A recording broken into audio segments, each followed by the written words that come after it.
Hubert Boukhara, bonjour. Bonjour. Vous nous recevez dans votre librairie La Rose de Java. Oui. Mais pourquoi vous avez créé cette librairie? Quelle est son originalité? C'est juste un rêve d'enfant que j'ai réalisé. À 14 ou 15 ans, je savais que je serais libraire. J'étais ingénieur en électronique. Ça n'a rien à voir avec tout ça, mais il fallait bien qu'un jour j'arrête tout ça pour réaliser ce rêve d'enfant. J'ai commencé comme bouquiniste sur les quais de Seine. Et puis en 2004, on m'a proposé ce local commercial. Et j'ai créé cette librairie, La Rose de Java, qui est le titre d'un livre de Joseph Kessel. Et quelle est son originalité? Qu'est-ce que vous vendez comme ouvrage? Alors tout ce qui tourne autour du voyage et de l'aventure. Kessel est très présent, c'est une librairie. Certains disent que c'est la librairie kesselienne à Paris. Il y a son camarade Romain Gary qui est très présent, moins voyageur que Kessel, mais c'est un autre voyage, c'est du voyage intérieur. Mais il voyage quand même. Gary est un écrivain brillant.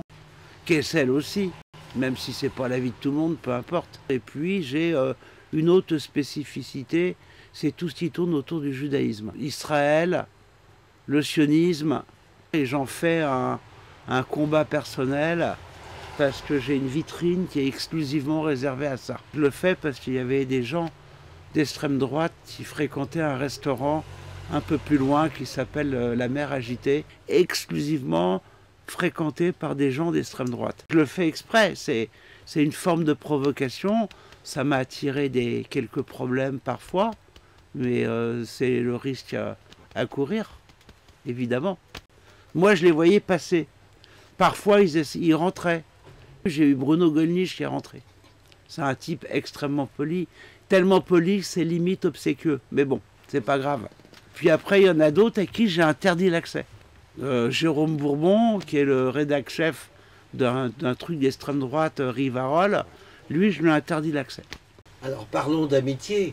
Vous avez eu une relation très particulière et très intime avec Joseph Kessel. Alors Joseph Kessel, je l'ai connu, j'avais 16 ans et lui en avait 70. C'était en 1968. C'était précisément le mercredi 15 mai 1968 à 11h du matin.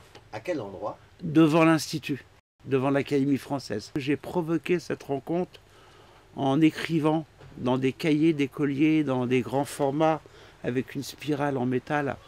Donc j'en ai rempli 3 comme ça, où je parlais de lui, parce que quand je voulais lui écrire, au départ, je ne savais pas comment faire. Et puis j'ai fini par comprendre qu'il fallait parler de lui et pas de moi.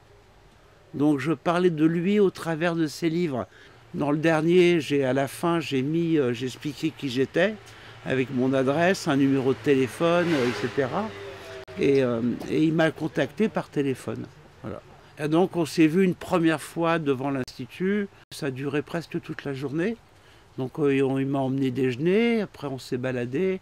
On est allé sur les quais voir les bouquinistes. Et là, il me demandait si je connaissais tel ou tel auteur. Mais tu connais pas Pierre Macorlan? Bah, je dis, j'ai que 16 ans, ça va venir. Hein. Ça va arriver.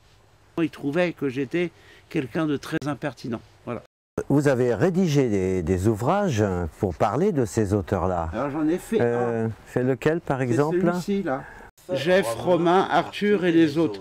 C'est un peu à la manière de Claude Sautet, François, Vincent, Paul et les autres. Donc j'ai une affinité particulière avec Claude Sautet, c'est quelqu'un que j'aimais beaucoup, que j'ai rencontré. Alors Jeff, c'est Kessel, parce que tout le monde l'appelle Jeff. Romain, c'est Gary. Arthur, c'est Kostler. Et les autres, bah après, c'est plein d'autres qui sont classés par catégorie. Donc il y a les gouailleurs, comme des gens comme Marcel Aimé, Alphonse Boudard et d'autres. Donc vous avez un intérêt certain pour la littérature francophone avec des écrivains qui sont d'origine étrangère. Souvent, ouais. Souvent. Alors, Borges n'écrivait pas en français. Il était francophone, il parlait français. Puisqu'il enseignait, il donnait des cours au Collège de France et j'ai eu la chance d'assister à quelques cours, à quelques séances comme ça qu'il donnait au Collège de France. Borges quand même, c'est pas rien. Kundera, qui est tchèque, qui devient écrivain francophone, il écrit en français directement. mais il y en a un qui est moins connu, Panaït Istrati, qui est un auteur qui était grec par son père et roumain par sa mère, qui a appris le français en lisant et qui s'est mis à écrire en français. Donc il avait été encouragé par Romain Rolland et par Joseph Kessel. Donc après, il y a plein d'autres auteurs qui ont choisi d'être francophones. Alors justement, comment expliquez-vous que ces auteurs talentueux aient pu avoir des succès en langue française? Ils avaient un peu, sans doute une affinité profonde avec la langue française, simplement, mais c'est pas un phénomène rare, c'est arrivé des tas de fois. Des tas d'écrivains qui ont choisi d'écrire en français. Simplement, je pense, par amour de la langue française et de la littérature française, qui est quand même très riche. On a quand même la plus grande littérature au monde, avec les plus grands écrivains. On a quand même Balzac.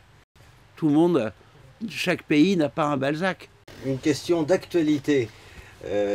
Actuellement, le Moyen-Orient est le centre de beaucoup de ravages, d'invasions, de croisades, l'Ukraine également. Ces croisades du 10e, 11e siècle, quels sont les rapports entre ces croisades-là et puis les croisades d'aujourd'hui? Je ne suis pas sûr qu'il y ait un lien entre les croisades d'une autre époque, par exemple les croisades du Moyen-Âge, ceux qui allaient délivrer Jérusalem ou le tombeau du Christ. Il n'y a pas de lien avec les croisades d'aujourd'hui, que je ne cautionne pas, les croisades de l'extrême gauche ou celles même de l'extrême droite. Je ne cautionne pas, ça ne m'intéresse pas, c'est pas ce que je recherche dans la vie politique. Mais je ne suis pas sûr qu'il y ait des liens, mais ce sont d'autres croisades. Et pourtant, le djihad, ceux qui disent faire le djihad, les djihadistes parlent des croisés, parlent des mécréants. Oui, c'est une croisade. C'est au nom d'une religion. Je ne pense pas que l'islam en soi-même soit autant mortifère que ça. Donc ceux qui font ça au nom de l'islam fourvoient un peu tout ça. Une mauvaise interprétation des textes. Merci Hubert. Merci pour votre modestie et puis pour votre grande culture. Ah bah merci.